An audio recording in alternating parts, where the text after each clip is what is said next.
अस्सलाम वालेकुम बच्चों, क्या हाल है आपका? सब ठीक ठाक? मज़े में हैं। ऑनलाइन क्लासेस हो रही हैं, स्कूल भी जाना पड़ रहा है। किस वजह से? जी, you're right, COVID-19. We have to fight it and we have to keep clean. साफ सुथरा अपने आप को रखना है, साबुन से हाथ धोने हैं, मास्क पहनना है, किसी से हाथ नहीं मिलाना। ठीक है बेटे? ओके। तो मुझे बहुत खुशी हो रही है, मैं बड़ी मज़े की कहानी लेके आई हूँ आपके लिए। तो आप सब तैयार हैं सुनने के लिए? तो चलें शुरू करते हैं। इस कहानी का नाम है खिलौनों की बस्ती और ये गुलाम अब्बास साहब ने लिखी है।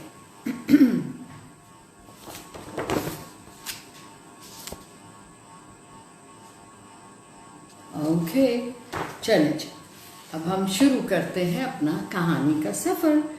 खिलौनों की बस्ती। रशीदा का प्यारा कुत्ता डब्बू आज सुबह से गायब है। खाला अम्मा मिलने आई थी।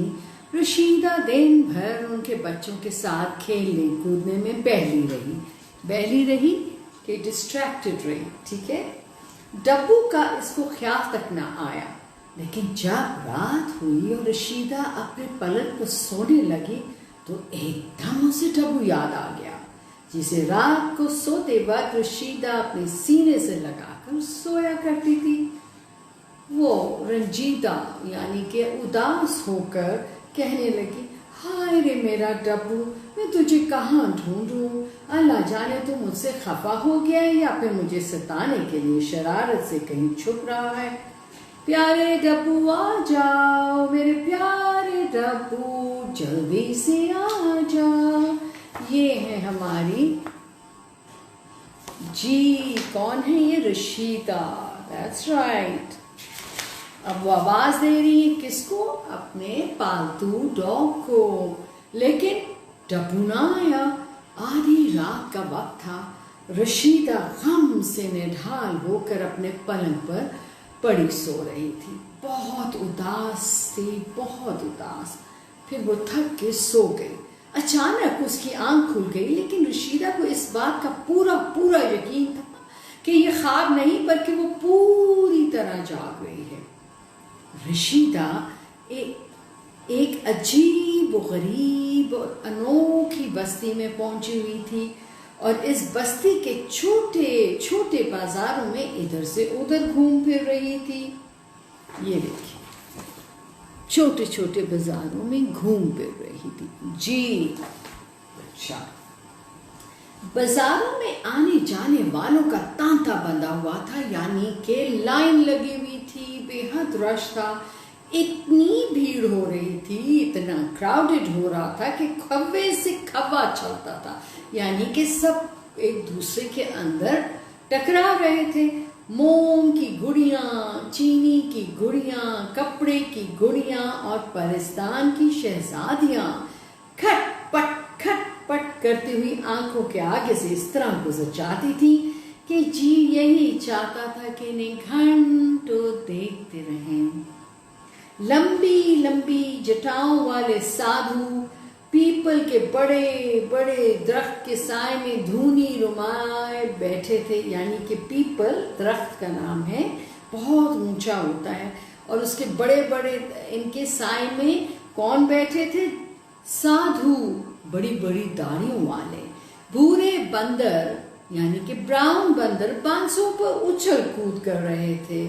मदारी काले काले रीछों को नचा रहे थे। हौजों में सफेद मोमी बतखें तैर रही थी। पॉन्ड्स में, तालाब पे बिल्लियां कबूतरों की ताक में बैठी हुई थी। अरबी घोड़े सर पर दौड़ रहे थे। हिरन चौकड़ियां भर रहे थे और हिरन भी खूब भाग रहे थे। एक तरफ से कोई बड़ा राजा हाथी पर सवार चला आ रहा था। लड़के बकलों में बस्ते दबाए मदरसे जा रहे थे। तो इतनी चहल पहल, हसल बसल, हर तरह के जानवर भी थे, परियां भी थीं। वाह! एक तरफ से कोई हाथी भी आ रहा था, एक तरफ मोर अपने रंग बिरंगे पर फैलाए नाच रहा था। ये देखिए चिड़िया चहचहा रही थी। जी जनाब।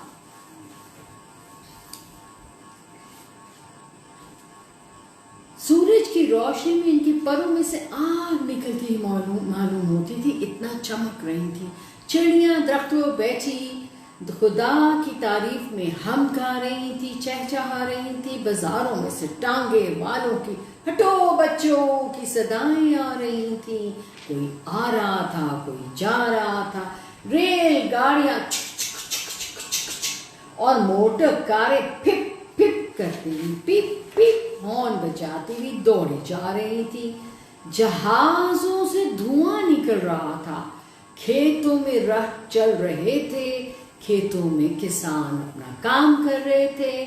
सक्के सड़कों पर छिड़काव कर रहे थे। सक्के उनको कहते हैं जिनके पास मशकीज़े होते हैं पानी के। पुराने ज़माने में नलके तो नहीं इस तरह होते थे, तो वो छिड़काव कर रहे थे।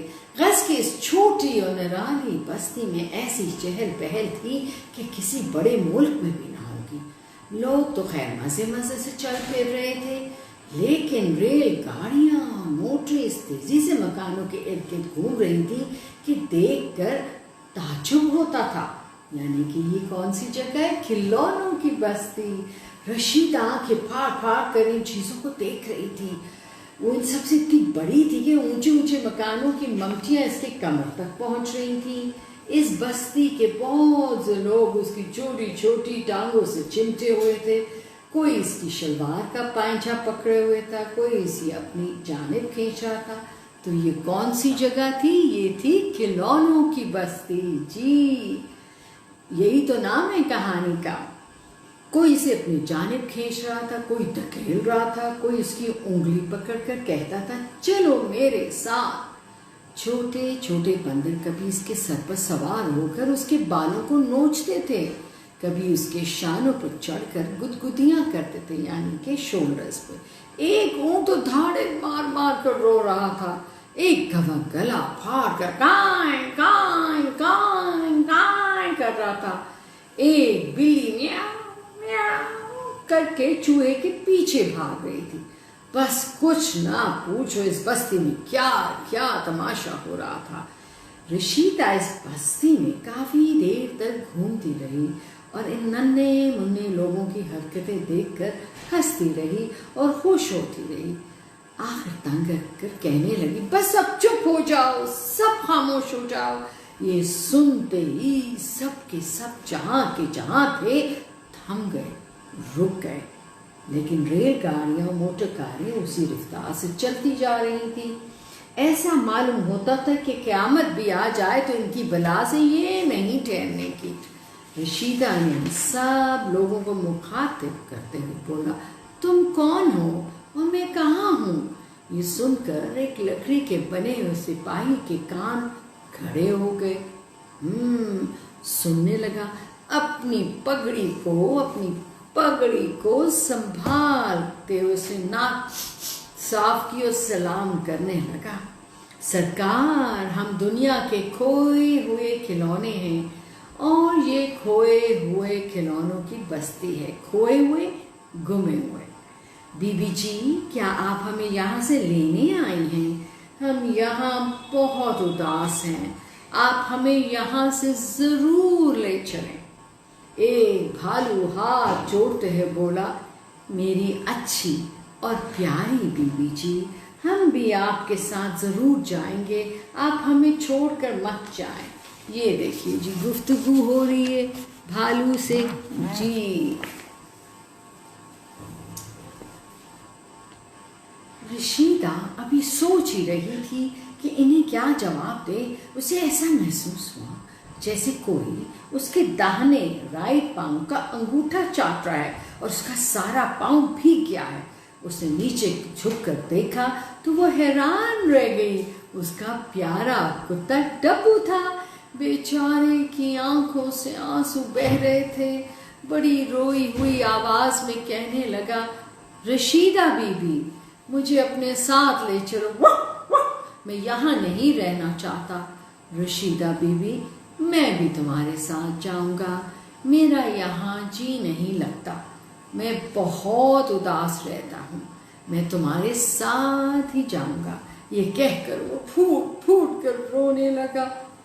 रशीदा ने जल्दी से अपने डब्बू को उठा लिया, उठाकर सीने से लगाया और सर पर प्यार से हाथ फेरा और फिर गोद में उठाया।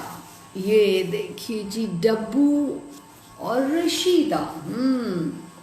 फिर उसको प्यार करते हुए उठाए हुए गोदी में वहां से जब चलने लगी तो सब खिलौनों ने शोर कर दिया और फूट फूट कर रोने लगे, यानी कि जोर जोर से सब ने मिलकर रशीदा का रास्ता रोक लिया और कहने लगे, बीबी जी हमें भी अपने साथ ले चलो, सरकार हमें यहाँ छोड़कर मत जाओ, प्यारी बीबी हम सब आपके साथ जाएंगे। रशीदा ने इस मुसीबत से अपनी जान छुड़ाने के लिए इस खोए हुए खिलौनों की बस्ती के छोटे से बाजार में से भागना शुरू किया, लेकिन खिलौने का पीछा छोड़ते थे। वो भी इसके पीछे पीछे रोते और चिल्लाते भागे। जितनी तेजी से रशीदा भागती उतनी ही तेजी से वो खिलौने भी भागते भागते और चिल्लाते, सरकार हमें ना छोड़ जाओ, बीबी जी हमें ना छोड़ जाओ। भागम भाग रशीदा ठोकर खाकर दम से गिरी और अरे रजाई बिस्तर बिछोना सब नीचे गिरे हुए थे। रशीदा फर्श पर से कपड़े झाड़ कर उठी, क्या देखती है कि चारपाई पर उसका कुत्ता डब्बू बड़ा हंस रहा। थी ना मजे की छोटी सी कहानी। ये देखिए जी डब्बू हंस रहा है और वो नीचे गिरी हुई। तो ख्वाब मजे मजे के होते हैं। आप भी मुझे अपना ख्वाब लिख भेजिएगा, क्या ख्याल है? तो आपको मज़ा आया आज की कहानी का? चलिए अब इंशाल्लाह अगले मंगल को ट्यूसडे को फिर मुलाकात होगी और एक मज़े से, हो सकता है मैं 2 कहानियाँ सुनाऊँ आपको, ठीक है? अब तो आपने खाना खाना होगा, होमवर्क ख़त्म करना होगा, इसलिए आज मैंने छोटी सी कहानी सुनाई है, ठीक है? तो चले आप इजाज़त चाहती हूँ। बहुत मज़ा आया आपसे मिलके। खुदा हाफ़िज़। अस्सलाम वालेकुम, आदाब अर्ज़ है।